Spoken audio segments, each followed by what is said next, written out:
a ver porque no paran de pasar cosas y hoy querías hablarnos. Claro, estamos en la cuesta de enero. Sí. Muy mal, pero es que lo peor no es la cuesta de enero, es que ahora viene febrero.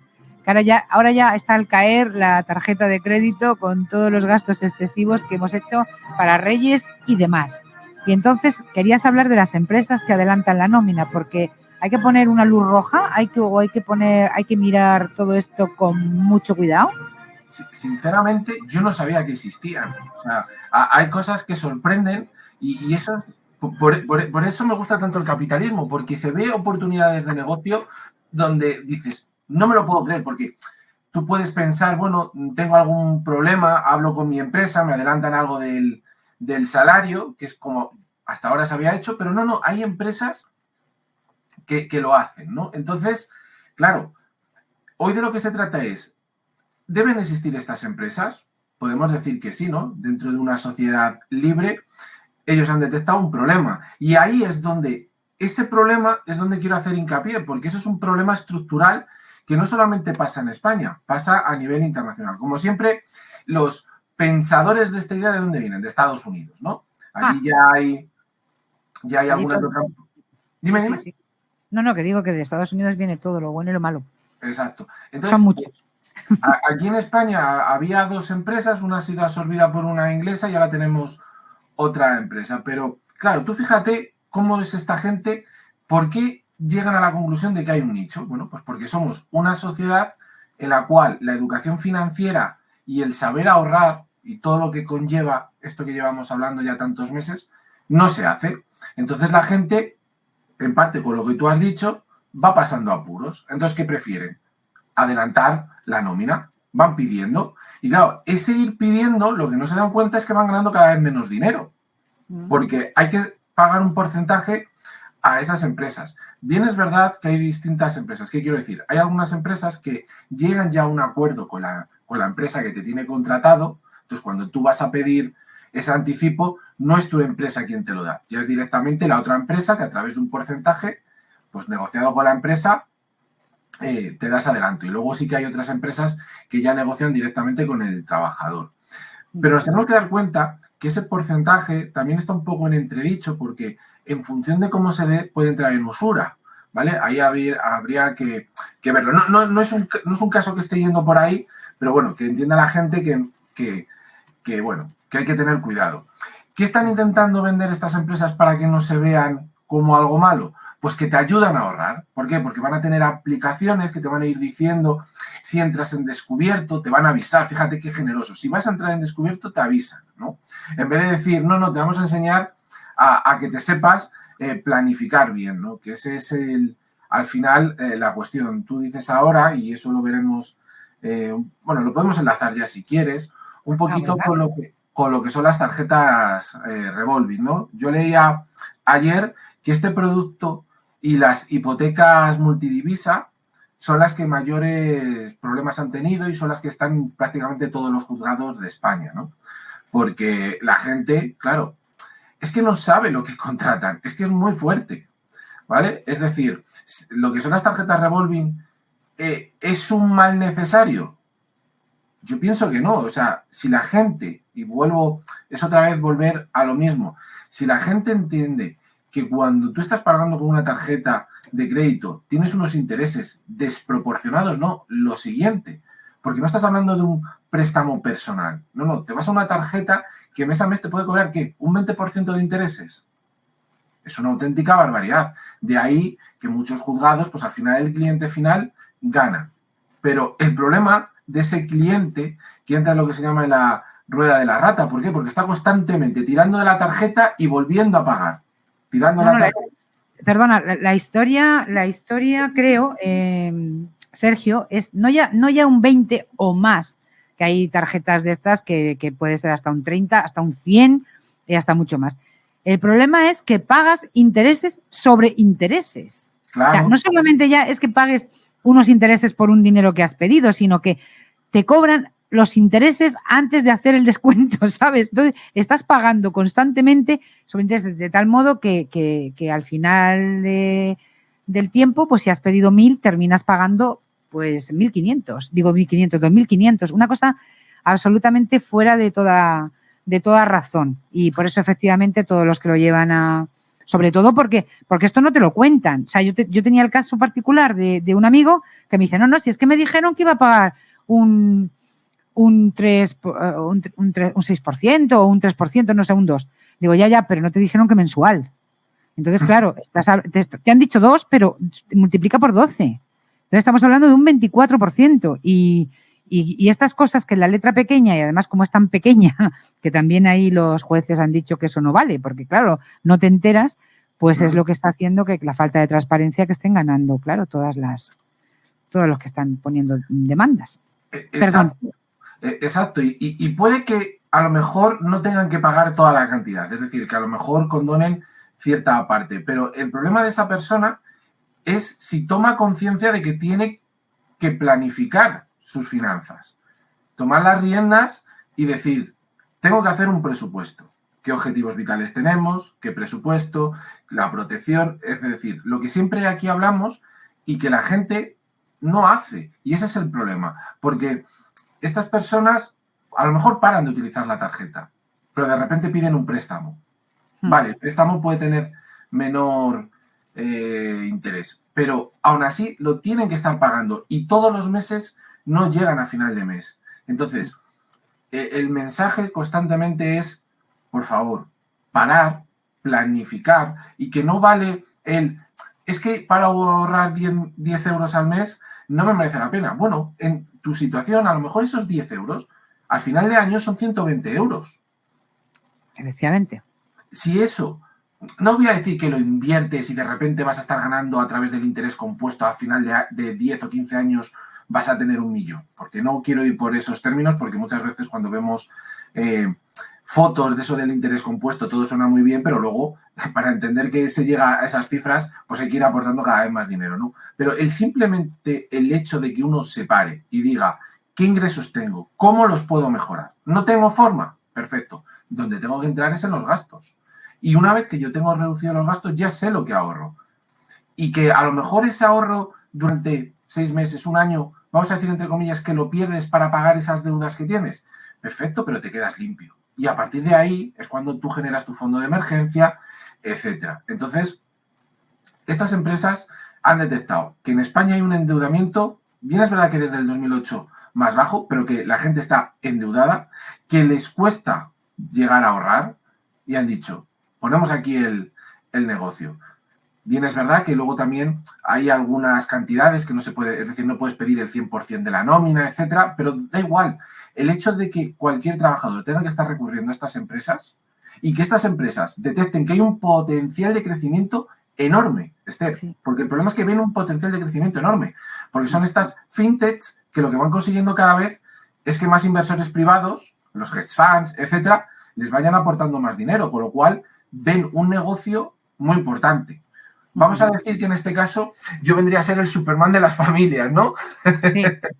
para que la gente de verdad tome conciencia de esta circunstancia y que, por favor, empiecen a educarse financieramente y que empiecen a hacer sus presupuestos.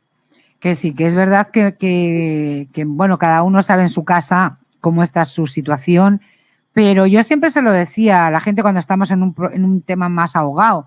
Vale, se te ha roto la caldera, tienes que pagar 300 euros y no los tienes, pero ya, o sea, eso, puntual, absolutamente puntual. No se te ocurra seguir con esta película, pues voy a pedir un adelanto de 300, pero no te metas, como tú estás diciendo, en una rueda que al final es como un hámster, ¿no?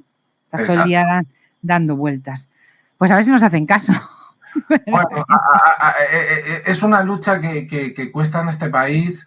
Bien es verdad que ha habido una mejora desde el año 2008, pero hay que continuarla porque esto, y fíjate, te lo digo, esto no pensemos que es de clases humildes, no, esto ocurre desde vamos a llamarle los ricos hasta el que está más abajo. O sea, este problema que hay a la hora de administrarse con el dinero es en todas las capas. ¿Qué ventaja tiene, vamos a decir, una persona que es rica? Que si toma conciencia, el proceso de salir de ahí es más rápido. ¿Por qué? Porque tienen capital para salir. Pero no nos pensemos que es que la gente que es rica saben ya desde que nacen cómo mover su dinero y esas cosas. No. lo hemos hablado aquí también, muchas veces la gente rica derrocha y generación tras generación al final desaparecen. Solo hay que pensar cuántas familias realmente de aquellas que hayan podido ser famosas a día de hoy siguen siéndolo, no son tantas. Pues fíjate que ahora que dices eso, yo me acuerdo cuando empecé a trabajar en el programa de Teresa Campos en Televisión Española, que yo cobraba un sueldo majo, pero por supuesto bastante menos que algunas caritas que había por allí, hijos de personajes muy importantes del mundo de la comunicación y que además hacían pantalla, con lo cual es más que probable que me pudieran doblar o triplicar el sueldo. Bueno, pues yo tenía que pagar mi alquiler, tenía que pagar mi comida, tenía que pagármelo todo porque yo vivía en una casa que no estaban aquí mis padres son de Toledo y pues tenía que pagarme toda mi vida. Y un compañero, que luego después fue famoso y luego después, como tú dices, el declive porque se veía venir, pues él a mitad de mes me pedía dinero y él vivía con sus padres. Y yo decía, pero vamos a ver, cobras 3 veces más que yo. ¿Cómo puedes estar a día 18? Pues estoy esperrado, estoy tieso, necesito... Pues yo me he debido administrar divinamente porque a pesar de los momentos muy malos que hemos tenido en el mundo del periodismo, que nos hemos quedado muchos sin trabajo y tal, pues ese colchón financiero ha servido para que no me ahogara, ¿no? Del todo, o sea que Sí. Seguid mi ejemplo. Es lo que se suele decir, hasta que no te das o hasta que no tienes una situación de lo que yo llamo un momento bisagra, ¿no? O haces o no haces. Si no haces, te quedas como estás y si haces, das ese paso. Entonces, hasta que no llegamos a ese momento de crisis, la gente no toma conciencia. El problema es que a veces cuando tomamos esa conciencia, los márgenes no son lo que nos gustaría. Es decir, los márgenes de maniobra para poder completar todo, ¿no? Es lo que a veces hablábamos, gente ya de 50 años y no ha planificado, o de 55, tirando para los 60, no ha planificado bien su jubilación, puede hacer lo que debería de haber hecho años anteriores, muy complicado. Ahora, ¿puede hacer cosas? Sí, pero cuanto antes nos demos cuenta y despertemos en nosotros la conciencia, pues mucho mejor. ¿Tú crees, Sergio, que había que dar educación financiera en los colegios? Primero hay que darla en casa. Si los padres no hablan, que lo hablamos el otro día, los padres tienen que hablar de dinero en casa. Y si ya empiezan a hablar de dinero en casa, lo que es la educación financiera en los colegios, seguramente no. En los institutos te diría que sí. ¿Por qué? En los institutos, para empezar a hablarles de productos financieros. Es decir, mientras son pequeños les podemos hablar de cómo gestionar el dinero, de dónde viene el dinero, etcétera. Y ya cuando son algo más adolescentes, ya de productos financieros, para que entiendan cómo pueden empezar a invertir ese ahorro que tienen para generar patrimonio. Pero tiene que venir de casa, porque sé que si esperamos que un profesor, que tendríamos que ver qué especialista da eso en el colegio, les tiene que enseñar... Eso es verdad. Lo veo complicado. Bien, es verdad que hay asignaturas de economía en los institutos, pero es una economía que no tiene nada que ver con el dinero. Es contarte lo que es la macro, la micro, contarte los ciclos económicos y yo creo que poco más, ¿no? Es un poco más historia de la economía que economía propiamente dicha.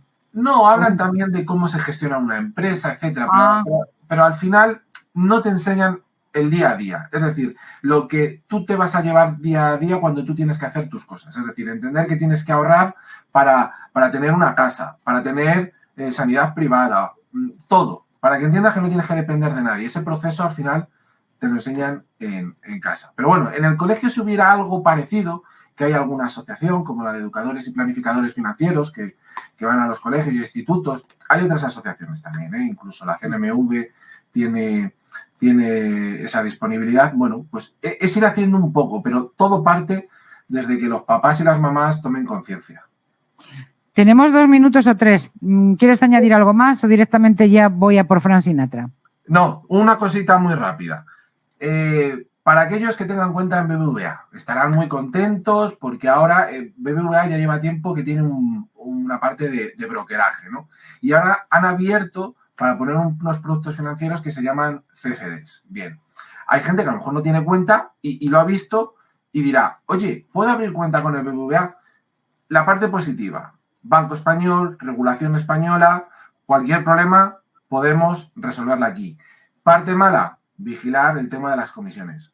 Cuidadito, que aunque sea un banco español, hay que sopesar si las comisiones que te van a empezar a cobrar por esos nuevos productos financieros que van a tener, que son los CFDs, te merece la pena. Pero, entre comillas, es una buena noticia.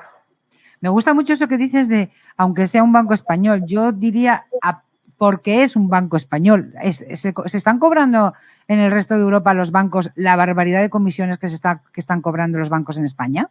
Porque yo tengo la sensación de que no, ¿no? No, no todos. Y más los que son ahora tecnológicos, que pueden tener sede en Reino Unido, pero tienen regulación, o sea, tienen permiso para trabajar en Europa, tienen unas comisiones prácticamente nulas en función de lo que tengas. O aunque no tengas, fíjate, ni siquiera domiciliada la cuenta, por hacer ingresos, por hacer tus pagos, etcétera, no te cobran.